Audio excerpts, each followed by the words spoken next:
ফের বৃহৎ সাফল্য পেল কাছাড় পুলিশ।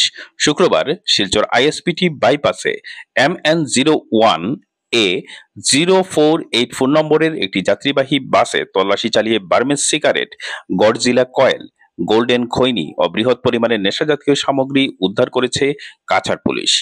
আটক করেছে ৩ সরবরাহকারীকে।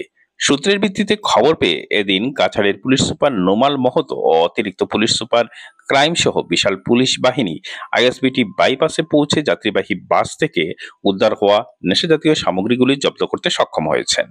একই সঙ্গে অবৈধ নেশাজাতীয় সামগ্রী সরবরাহের সঙ্গে জড়িত সাইদুল রহমান, নাসির খান ও কামতিয়াংসাং নামের ৩ জনকে আটক করেছে কাছাড় পুলিশ।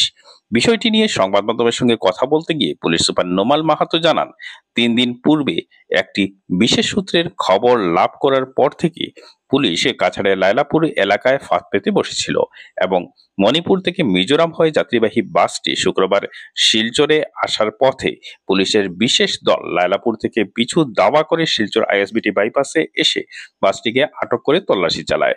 পুলিশের এই তল্লাশিতে উদ্ধার হওয়া নেশাজাতীয় সামগ্রীগুলির চূড়ান্ত বাজার মূল্য ৫ কোটি টাকার অধিক হবে বলে জানিয়েছেন পুলিশ সুপার।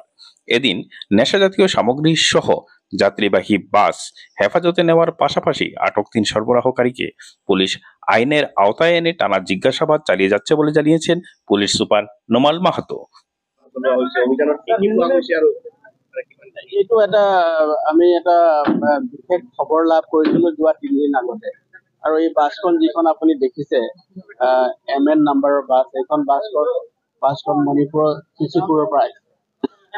যেতিয়া আমি বাছখনৰ খবৰ পাইছিলো, বাছখনৰ খবৰ পাই যোৱা ৩ দিন ধৰি আমাৰ এটা বিশেষ দল লাইলাপুৰ অঞ্চলত ফাঁকি আছিলে, আৰু তেওঁলোকে যোৱা ৩ দিনৰ পৰা ৰাস্তা বেয়া কাৰণে আহি থাকোঁতে তেওঁলোকে আজি ৰাতিপুৱা আমি লাইলাপুৰৰ পৰা আমি গাড়ীখনক আমাৰ যিটো এটা বিশেষ টিম আছিলে, কাছাৰ পুলিচৰ এটা টিম আছিলে, তেওঁলোকে ফ'ল' কৰি আহিছিলে আৰু আহি আমি ইয়াতে ইণ্টাৰচেপ্ট কৰোঁ। ইণ্টাৰচেপ্ট কৰাৰ পিছত আমি যেতিয়া আপোনালোকে দেখিছে যে ইয়াত ৩জন ব্যক্তিক আমি ইতিমধ্যে কাষ্টডিত লৈছোঁ, আৰু ৩জন ব্যক্তিৰ পৰা তেওঁলোকে সৰবৰাহ কৰা অবৈধভাৱে সৰবৰাহ কৰা নিচাযুক্ত সামগ্ৰী আমি তেওঁলোকৰ ৩ কেজিৰো অধিক আমি জব্দ কৰিছোঁ, আৰু তাৰ লগতে ইয়াত অবৈধভাৱে বিদেশী চিগাৰেট আৰু এই গডজিলা বুলি ইয়াৰ এটা বিশেষ দ্ৰব্য আছে, সেইটো তেওঁলোকে ইয়াৰ পৰা অবৈধভাৱে সৰবৰাহ কৰি আনিছিলে।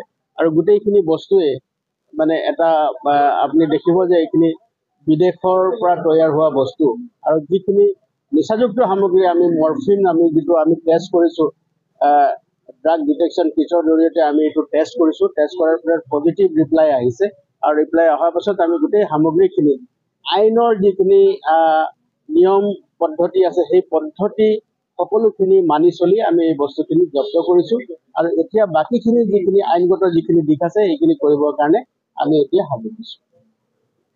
আমি জব্দ কৰিছোঁ, এতিয়া আমি গোটেই হিচাপ কৰি আছোঁ, কিন্তু ৫ কোটিৰো অধিক ইয়াৰ মূল্য হ'ব চোৰাং মাৰ্কেটত, চোৰাং বজাৰত তাৰ মূল্য হ'ব।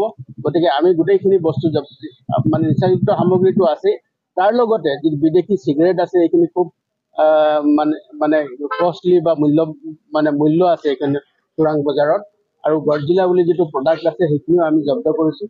গতিকে এই গোটেইখিনি হিচাপ পত্ৰ কৰাৰ পিছত ইয়াৰ প্ৰকৃত মূল্য আমি ক'ব পাৰোঁ। কিন্তু যিটো প্ৰাৰম্ভিক তদন্তত দেখা গৈছে যে এইটো এটা চুবুৰীয়া ৰাজ্যৰ পৰা অহা সামগ্ৰী, নিচাযুক্ত সামগ্ৰী অবৈধভাৱে সৰবৰাহ কৰি লৈ আহিছিলে, আৰু মানুহক ঠগিবৰ কাৰণে তেওঁলোকে এটা যাত্ৰীবাহী বাছৰ ব্যৱহাৰ কৰিছিলে, আৰু আমি বাছখনো আমি জব্দ কৰিছোঁ। আৰু তাৰ লগতে এই যিখিনি সামগ্ৰীৰ যিটো বজাৰ মূল্য আছে, চোৰাং বজাৰ মূল্য আছে, এইখিনি আমি ঠাৱৰ কৰি আছোঁ, কিন্তু প্ৰাৰম্ভিক তদন্তত আমি ক'ব পাৰোঁ যে ৫ কোটিৰো অধিক হ'ব।